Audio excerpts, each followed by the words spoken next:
Nigga, it's hot. Really is. Bruh. Mother Nature got the temperature on hell. Alright, what's up guys? We're back again with another video. Hope you guys are all having a great day so far. We're basically just jumping straight to the point because it's hot as hell and I'm really not trying to be outside right now. But yeah, basically I'm gonna be doing 10 mods you must do to your S197 Mustang. But basically, this isn't even a mod, but I got a new license plate. It says BP Roush, and then I also got the license plate frame because it was like $4. I mean, basically it's just, this is a little addition to the car, and then we have also a full set of brakes and rotors, or brake pads and rotors. And let's get into the top 10 things that you must do to your S197 Mustang. What do you call an afro that defies gravity? What? Aerodynamic. Oh my god, I'm just leaving. I'm leaving. Later, Gator. I want a full send on your way out. Okay, bits. Okay, yalla, we get it for the vlog, yalla. Okay. I want traction off and everything. Oh! I want no bitch shit. When girls see you, they get attraction off.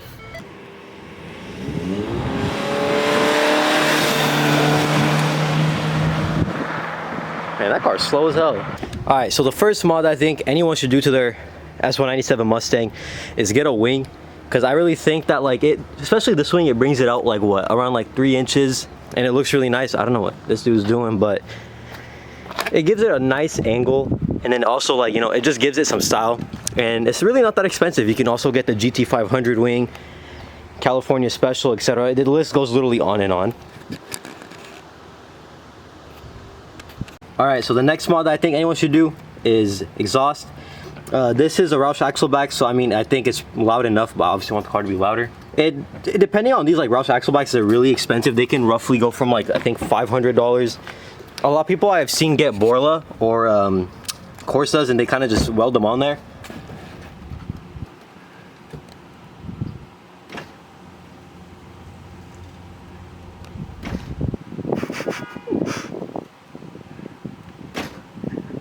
But yeah, basically I think the best sounding exhaust so far for this car has to be the Roush Axlebacks. I've heard a lot of Mustangs, and I'm gonna be honest that they they all sound like Hondas in my opinion, and this gives it like a deep raspy tone. I mean, like me personally, I really like the raspy tone that it gives off, because a lot of people say that this car sounds like a 370Z or like a 3.8 Genesis, and a lot of these cars don't have rasp, but this one does, so I think it kind of gives it off like a little bit more of an aggressive tone. Alright, for the next mod I think anyone should do to their S197 Mustang is 100% has to be lowering springs. This car is lowered 1 inch all around. It's dropped 1 inch from... What are you doing? Oh, nothing. But this isn't, why you, what? I'm sorry. But yeah, basically lowering springs are a must on this car. You can fit in the front roughly about 2 fingers, and then in the back it's around 3. And then one of the other things I think everybody must do if they want to also make their car look lower has to be side skirts, and then also a front lip, because it does give the car somewhat of an extension, which is definitely a must, because this bumper sticks out really far, so it kind of like contrasts it and makes it look like really fit in as like a well one-piece thing. And then it really, a lot of these aren't even that expensive. I think you can get this one for around $300, and then these I think are around $200 for the whole set. And then also one of the more important things I think also everyone really should do is grills. Whether you go with the GT500 grill, the California Special, the Roush grill, I think any grill that isn't the stock one looks amazing on these cars, because it does help free it up and it gives it more of an aggressive look. Because I think the stock ones, they have a lot of slits. Unlike this one, it's kind of evenly out, and then same thing goes with the bottom. And then mainly these aren't really that expensive. I think you can get the whole set, I'm not sure, for around I think $500 I think for both of them. And you can find all of these mods mainly on American Muscle. It's really not that hard to look at them, and you can always mix and match and get really creative with them. Okay, and also one of the things I think that's very little that also does kind of give it some like style, it has to be a front banner. A front banner is really like necessary, because it kind of just, the windshield looks really boring because it's a really big windshield, so to kind of have something that comes from the top all the way across, whether it's a Ford Performance banner, Roush banner, American Muscle, late model restoration, whatever the case is, I think you should always get one, because it does add some source of style to the car, and it makes it look a lot more aggressive, especially if somebody's behind you or someone's like in front of you. They look in the mirror, they just see this, they can kind of get like, oh, something's like specials right behind them. And then also this one I wasn't really gonna plan on adding, but I think depending on what kind of car you have, you should get louvers for the rear quarter windows right here. I think if you have like a Roush car, you obviously should get these, because I think it really adds on to like these right here, and then the front lip with all the badges and all that. It gives it really a really aggressive look. But if you have a Shelby, I think you're better off getting like the like the Eleanor or the Eleanor, whatever it's called, louvers, because I really think it helps, kind of adds with the Shelby taste and all that. And overall, I really think it's a stylish look, because if you kind of come from like back here. You get anything from the store? No, not really. Alright, see you later, bro. All right, later, my guy. But yeah, I think overall it gives it a really stylish look. Like from the back, it has these little curves. Depending obviously on which ones you get, there's literally like, I think like 10 to 20 of these. Yeah, I'm positive.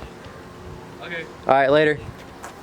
But yeah, overall these are really, really stylish. I really think it adds a lot of taste to them, and I think it's definitely a must. Nah, bro, you might as well just go to the neighbor's house. Okay. All right. And then one other thing I think is also a must has to be tints. Yeah, fishbowl. But yeah, obviously I think tints are a must because this car has some really, really big windows. And one reason why I'm saying you must get tints, even though it's not really a mod, but it makes the car look better, so I consider it a mod, is because the black lines up with the tail lights, the deck lid, obviously anything is black on this car matches up with these.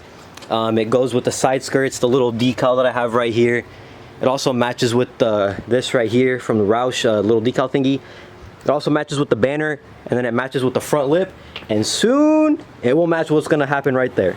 And one of the more, more like expensive things I think people should do is definitely invest in some Recaros. These seats are literally amazing.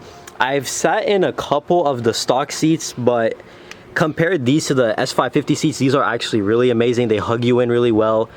And I think they're perfect if you're around like around 5'9", 5'10", probably 6 foot, weigh around like anywhere between 140 to like 170. You could fit in these really comfortably. They don't bother you.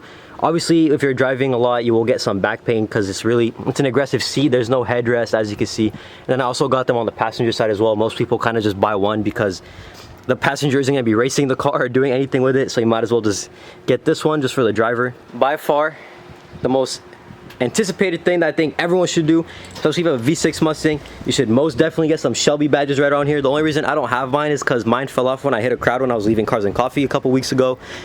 Obviously, I just replaced them with the Roush badges because why not? Because I'm just trying to blend in with all the cool coyotes out there. Everybody thinks I'm a V8, but in reality, I'm a V6 that isn't even. Don't expose me, dude. Come on. Now everyone's gonna think I'm a 4-cylinder, bro. I don't want. Everyone gaps me to begin with. But yeah, I hope you guys all had a wonderful day, and I hope you guys also enjoyed that video of the 10 things I think you must do to your S197 Mustang. Be sure to drop a like, comment, and a sub. Also, it really does mean a lot to me. And be sure to follow Mustang_Mo on Instagram, and then also be sure to follow him. I can't really see him right now because the screen isn't flipped out, but just put it right here for him for the one time. So I hope you guys enjoyed that video. I'll see you guys in the next one. Peace out and have a wonderful day.